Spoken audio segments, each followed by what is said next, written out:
भक्तों, हर हर महादेव। आइए श्री रामचरितमानस की चौपाइयों का गायन करें और उनका भावार्थ समझे। पिछले प्रसंग में हमने यह देखा था कि देवताओं ने भगवान शिव से जाकर उनके विवाह के लिए उनसे प्रार्थना की थी। आज सप्तऋषि हिमांचल जी के पास जाते हैं और पूरी कथा का प्रसंग जो कैलाश में घटा, कैसे उन्होंने कामदेव का दहन किया और फिर रति कैसे वरदान दिया, यह प्रसंग सुनाया। और आगे हिमांचल जी सप्तऋषियों के माध्यम से भगवान शिव के यहाँ सुदिन भेजते हैं, लगन भेजते हैं। उस प्रसंग का हम आज गायन करेंगे, उनका भावार्थ समझेंगे। तो आइए शुरू करते हैं। सब प्रसंग गिरपति ही सुनावा, मदन दहन सुनियति दुख पावा। बहुरी कहेऊ रति कर वरदाना, सुनि हिमवंत बहुत सुख माना। तब पर्वतराज हिमांचल को जाकर सब प्रसंग यह सुनाया कि कैसे भगवान शिव ने कामदेव को जलाकर भस्म कर दिया। और उसके बाद जब हिमांचल जी ने यह सुना कि भगवान शिव ने कामदेव जी का दहन कर दिया, उन्हें भस्म कर दिया, तो उन्हें काफ़ी दुख हुआ। लेकिन जब उन्होंने यह जाना कि भगवान शिव ने रति को वरदान भी दिया है कि कामदेव उन्हें दोबारा प्राप्त हो जाएंगे, तो यह जानकर हिमांचल जी के मन में प्रसन्नता भी हुई। हृदय विचारी शंभु प्रभुताई, सादर मुनि बर लिए बुलाई। सुदिन सुनख तू सुघरी सोचाई, बेगी बेदी विधि लगन धराई। जब उन्होंने भगवान शिव की यह प्रभुता देखकर काफी मन में प्रसन्न हुए, उन्होंने मुनिवरों को, ऋषियों जी को, सबको बुलाया अपने पास और सबसे कहा कि आप वेद के हिसाब से आप उत्तम जो सुदिन हो, जो शुभ घड़ी हो, शुभ नक्षत्र हो, उसको शोध कर और विधि के अनुसार शीघ्र ही लगन लिखवा दीजिए और जो विवाह की तिथि है वह निश्चित करा दीजिए। ऐसा हिमांचल जी ने सप्तऋषियों से कहा। पत्री सप्तऋषि ने सोई दीन्हि, गहि पद बिना यह हिमाचल कीन्हि। जाई विधिन तीन दीनि सोपाती, बाचत प्रीत न हृदय समाती। फिर हिमांचल जी ने वह लगन सुदिन शोध कर निश्चित करके वह पाती सप्तऋषियों को दी कि वह ले जाकर भगवान शिव तक पहुँचाएं, जिससे भगवान शिव बारात लेकर उनके घर आए। सप्तऋषियों को वह पाती देकर और हिमांचल जी उनके चरणों में बार बार हाथ जोड़कर विनय कहते हैं। फिर वह पत्रिका को, जिसको लगन पत्रिका कहते हैं, उसको जाकर सप्तऋषियों ने ब्रह्मा जी को दिया और जिसे पढ़कर ब्रह्मा जी के हृदय में प्रेम नहीं समाता था। लगन बाँची अज सब ही सुनाई, हर से मुनि सब पुर समुदाई। सुमन वृष्टि नभवा जन बाजे, मंगल कलश दसहु दिशि साजे। देवताओं ने जब भगवान शिव का प्रसंग सुना कि भगवान शिव की विवाह की जो सुदिन है वह निश्चित हो गई है, तो काफी प्रसन्न हुए और बाजने लगे। आकाश से पुष्पों की वर्षा होने लगी और चारों दिशाएं प्रफुल्लित हो गईं। आकाश से पुष्पों की वर्षा होने लगी, बाजने लगे। दसों दिशाओं में मंगल कलश सजा दिए गए। लगे सवारन सकल सुर, वाहन विविध विमान। होहि सगुन मंगल सुबद, करहि अपछरा गान।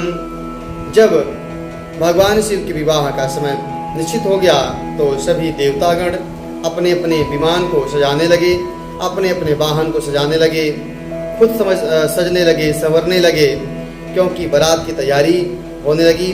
और देवताओं के यहाँ कई तरह से अप्सरा गाने लगी, मंगलचार करने लगी और विवाह की तैयारियां शुरू हो गई। अब भगवान शिव भी विवाह के लिए तैयार होते हैं।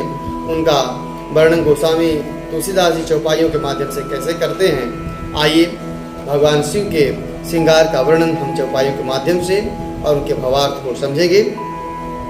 शिव ही शंभो गण कर ही श्रृंगारा, जटा मुकुट अहि मोर सवारा, कुंडल कंकन पही रे व्याला, तन विभूत पटके हरि छाला।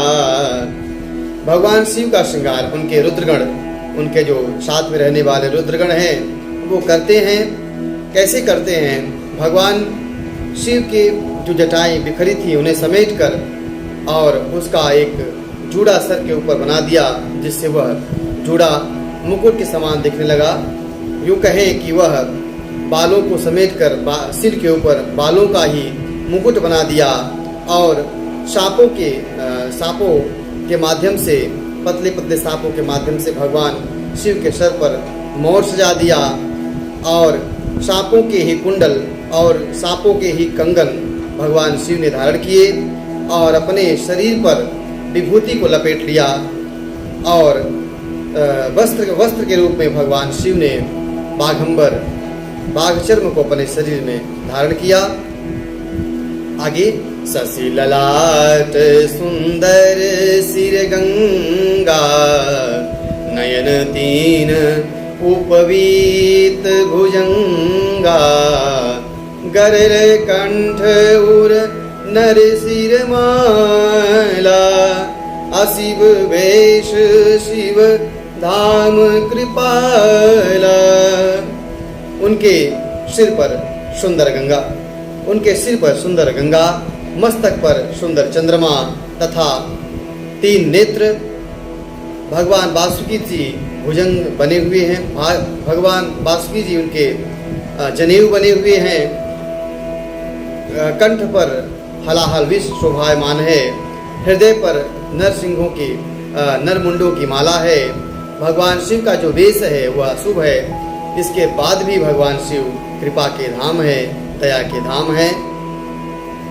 कर त्रिशूल अरुणम रुबिराजा, चले बस चढ़िबा जही बाजा, देखी शिवही सुरत्रिय मुसुकाही, बरलायक दुलहीन जगनाही।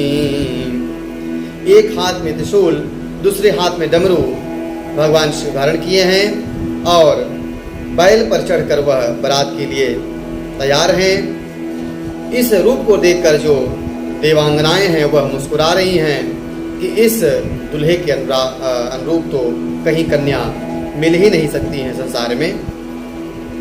विष्णु बिरंची आदि सुर प्राता, चढ़ी चढ़ी वाहन चले बराता, सुर समाज सब भांति अनूपा, नहीं बरात दूल्ह अनुरूपा। विष्णु और ब्रह्मा देवताओं के समूह अपने अपने वाहन को साजकर बारात के लिए चल दिए।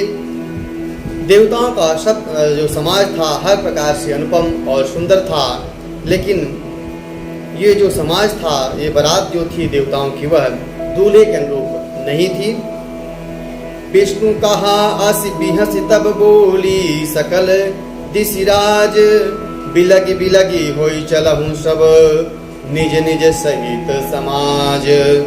तब विष्णु भगवान ने दिक्पालों को बुलाकर हंसकर ऐसा कहा कि सब लोग अपने अपने समाज को अलग अलग होकर बारात में चले।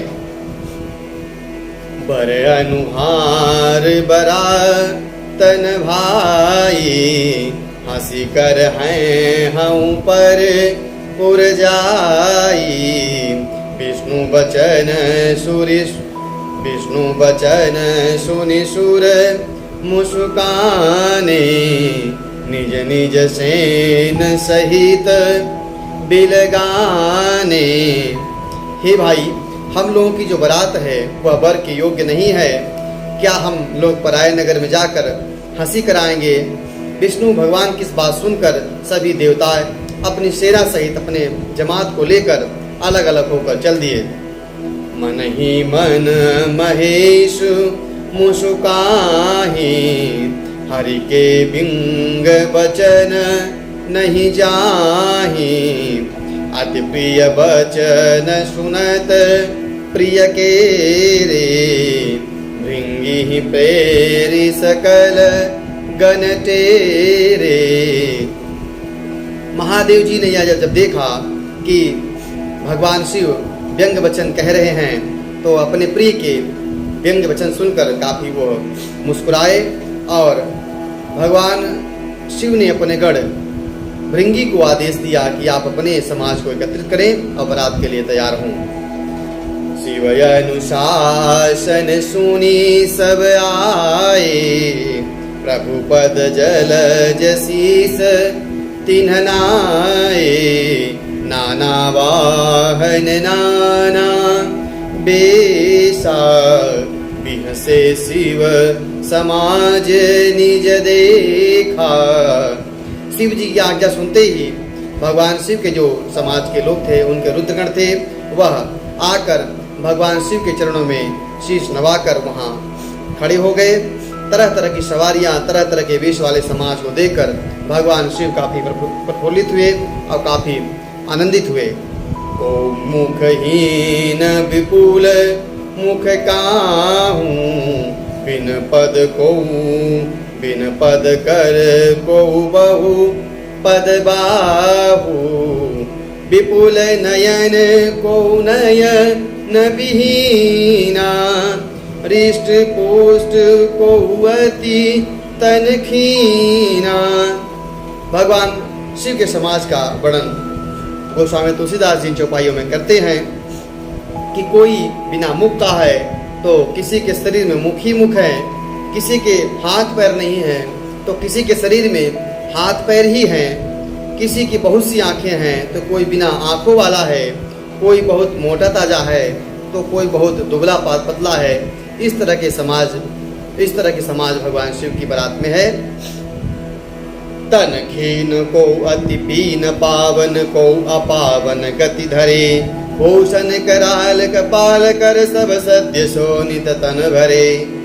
स्वखर स्वान सुअर सुकाल, मुख गण बेच अगणित को गणे। बहुजिनत प्रेत पिशाच, जोगी जमात वर्णत नहीं बने।